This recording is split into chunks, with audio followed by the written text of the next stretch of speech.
Hi there, this is Phil Wilson from MyOneManBand.co.uk here with a quick tutorial for the Yamaha Tenori-on. I thought I'd start just by running you through a few things that are maybe not explained on other videos or things that I've come across just by using the Tenori-on in the last month that I've owned it. I thought I'd explain to start with that it's possible to unlock an advanced mode for the Tenori-on. I'm going to put on the screen the combination of button presses to do that upon power up. Once that's unlocked, it lets you access a load of great features that by default Yamaha don't enable, including the ability to choose what type of patch is available on each of the 16 layers. So by default it's fairly arbitrary as to how the layers are organised and how many of each layer you get. With this new version you're able to specify exactly what you want and where you want it. So I've chosen to have my push setting at the bottom, which I'll just remind you is the sustain setting. Okay. It's worth noting that within any given scale, the root of that scale is always at the start here. It's always at the line just next to the cancel reset button, just in line with that, to the left of it, and at the high end on some scales. That's worth knowing because often if you're playing a melodic piece and you want to have drone note, it's nice to have that drone note sustaining on the actual root of your key that you're playing in. So above the push, I've chosen to have my solo mode. Now, solo mode doesn't record, which is one of the few things I wish Yamaha would alter about the Tenori-on. But it's fair to say that when you get used to using it, it's a very powerful thing because it lets you create variety that constantly changes within the Tenori-on. Next up after that, I've got my score modes. Now, by default, when you get your Tenori-on, you'll find that many of the settings are set up like this, or at least like this, where they're tracking across really fast. Now that's useful for some sorts of music, but for the type of music that I like to make, more sort of laid back, ambient type music, I find that the bottom two settings are the two most useful because they actually allow you to select a speed where you've got more time to do things in. So a chord change or something can take place over a longer time if you're right down on that bottom loop layer. And also, conversely, don't be afraid of lowering the BPM. Now at the minute I'm all the way up at 170. If I reduce that down to something like 80 BPM, I get a much slower progression. So again, it's about balancing the overall loop time with the cycle time, as I'll call it. You see, now I've got along the bottom there one that's very slow, which will be useful for things like chord structures, and I can move all the way up to the third one, and in that gear I've still got a relatively it's slow enough to be useful. I find that that's probably a bit too fast for me, but these bottom two are going to be useful. So I've got all of my melodic elements at the bottom of my Tenori-on and all of my rhythmic elements at the top. So for now, this one is going to be set to a simple square wave. So again, if I decide that I want to begin on key and in the root of that key, obviously at the bass I have the root of that key, but here I have the second root of that key. So first of all, let's just see which scale we're going to play in. And for now, I'm going to set that to Ionian, which is the major scale. So in order to find the second root note, it's nice to see it's in line with this first button here. So if I press that in now I find I like to have something quite sustaining within this. So you can set the sustain here. At the minute that's set to 1000 milliseconds. Sorry, no it isn't, it's set to 4000 milliseconds, so that is quite a long sustain. The different patches yield different results to this.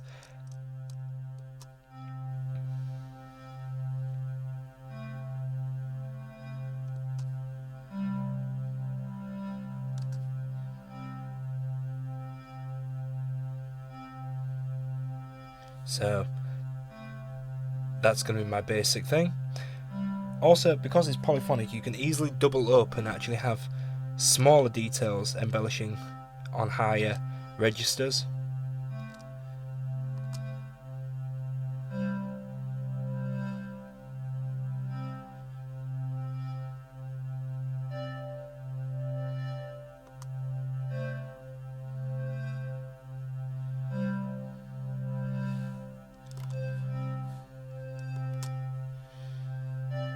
Okay, so what I find is if one of my beats are tracking at this speed, then the next one up I like to have going twice as fast. It's a nice way of looking at things. Now we notice that also you can see in reference how the beat underneath is progressing, because we're slightly out of time here, which is something that we can realign by going to this start and stop one and pressing the top button. So now everything's happening within the right sequence. So by time, boom, so that's in time now. Okay. So I've got a little sine lead on this one, and I've chosen to have this one a little bit higher, so I've upped the octave to +2 here. This is a more melodic instrument, and again, because it's the second one, I like to come off my root note now, just for variety, and off my beats.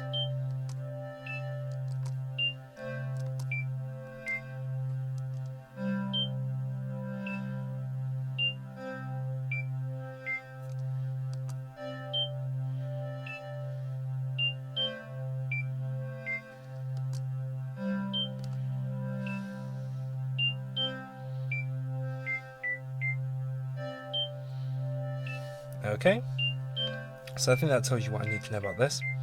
I'm gonna go to bounce mode now. Now, bounce mode, again, you have speed settings, and it's very useful to not be on the higher ones, because I'll just demonstrate now.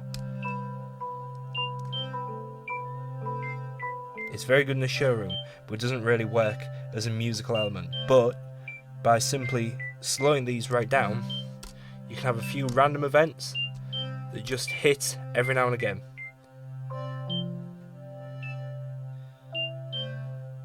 And that'll become more random and scrambled as your performance goes on, which is a really nice way of creating variety. Okay, so I'm going to jump up to the top layers now and start discussing how I set out my drum beats. So here, for instance, we've got our drum beats going across as the score type. So this is very useful for laying down something like a regular 4 to the floor pattern.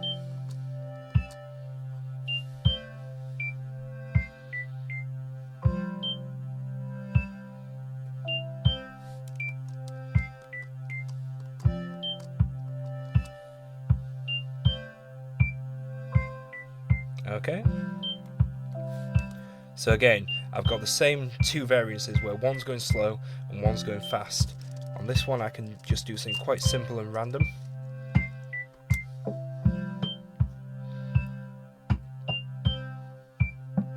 Okay. So now I'm moving down to bounce mode. But this is my rhythm bounce mode.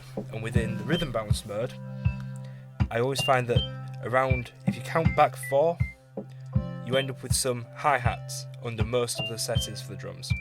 So just tapping the first one, again I've got mine slowed down just a little bit from the default to the second setting, which is like 8ths. So if I tap this just here, I'm going to get 8ths. So that's a good way of quite quickly putting that fast rhythm, similar to what a hi-hat would normally do.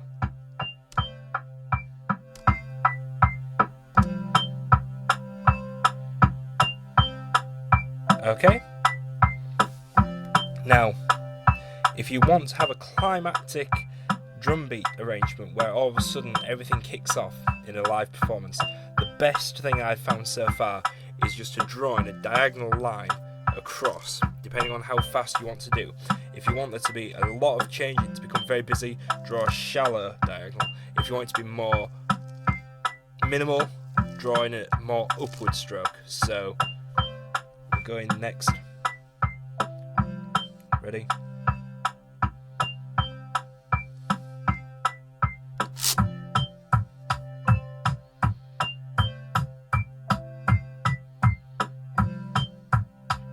So that straight away makes it more interesting.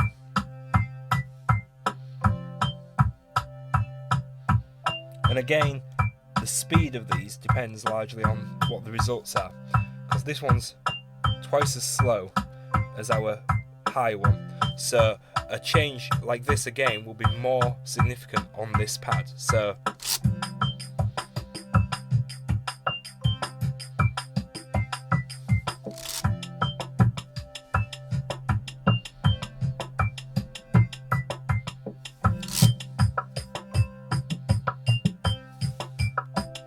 and the same as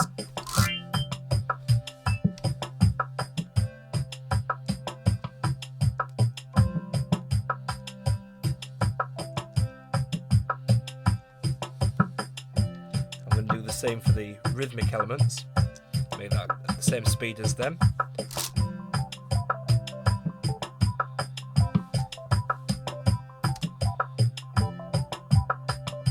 Good way of quickly introducing variety and making for a really exciting performance. So now we've got a nice bed, again we can solo over it.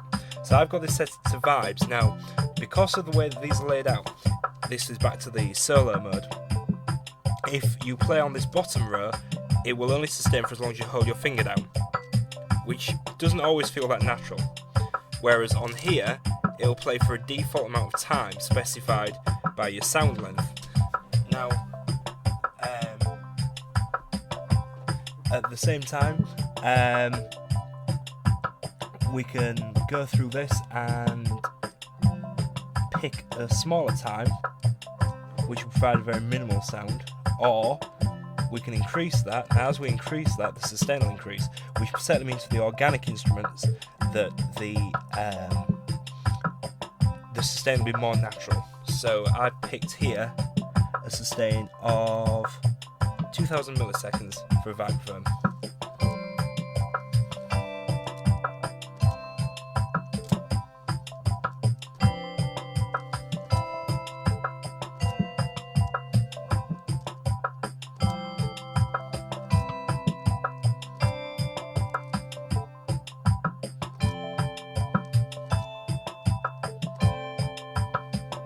And again, you can move octaves.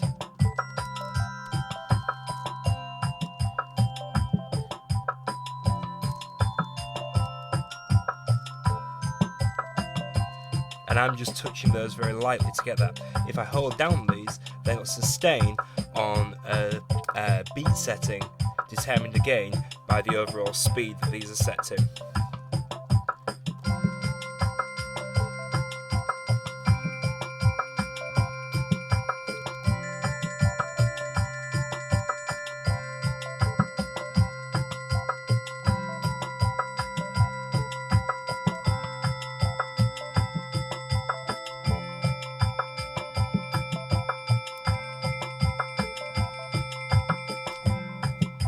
Now, it's very sad that they can't record that, but if you do want to record a normal phrase similar to that, then one of the things you can do is go to the draw mode, which traditionally is for that type of thing. I don't really like doing that type of thing. What you can do is orientate your Tenori-on sidewards, and you'll find that the scale is very much the same as a solo scale, apart from it does record here. So if you just use the bottom row,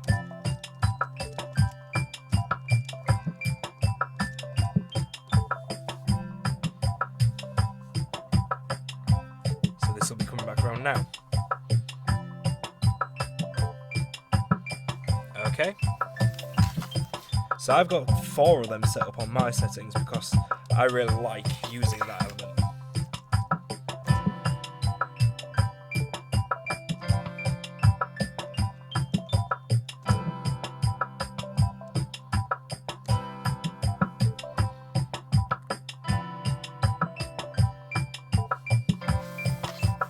The other thing that's useful is here you can copy this loop. Now, I was for some reason working on layer 2, but if I want to move this to layer 1, all I do is press it twice, it goes through 2 different illumination stages, and then touch where I want that to be copied to. That's now playing the same loop here, which is very useful because that means I can then go back to either of these 2 loops and start making alterations to what I'm doing. So for instance, I can start removing all of these drum beats.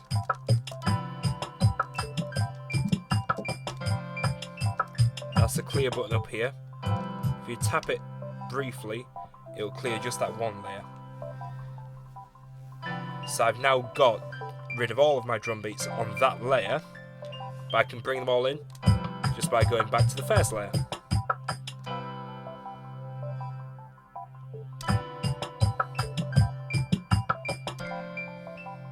So I'm going to copy that again to a 3rd layer. This time I can start something else as a different beat.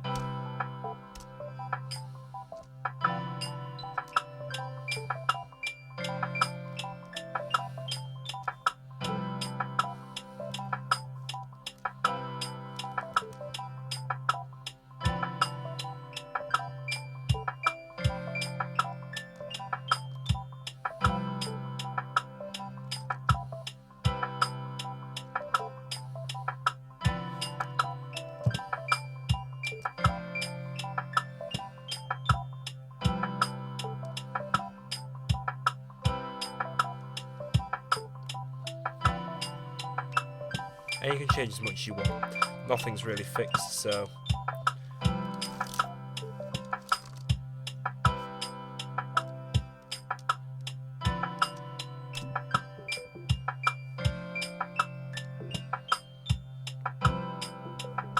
you've got your random layers as well. Now, I don't use these as much, but one thing that's quite nice is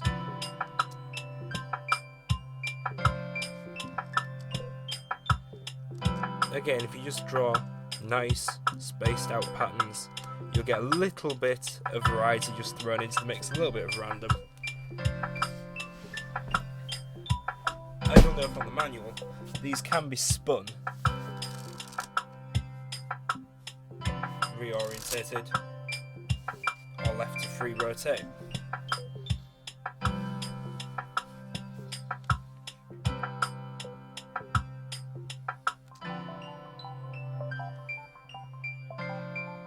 And you can specify which layer you're on. You'll stay on that layer as you move across. So I can solo.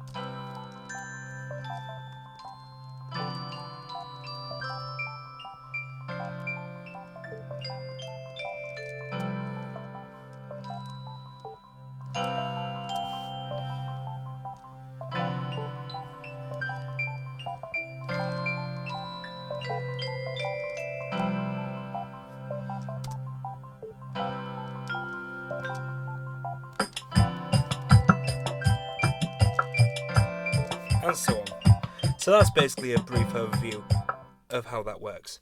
The other thing that's worth mentioning is I bought one of these from a pound shop for just £1 English, and it's an old laptop case for a micro laptop, and the Tenori-on fits really snugly inside. So that's all from me. I've been Phil, my one-man band.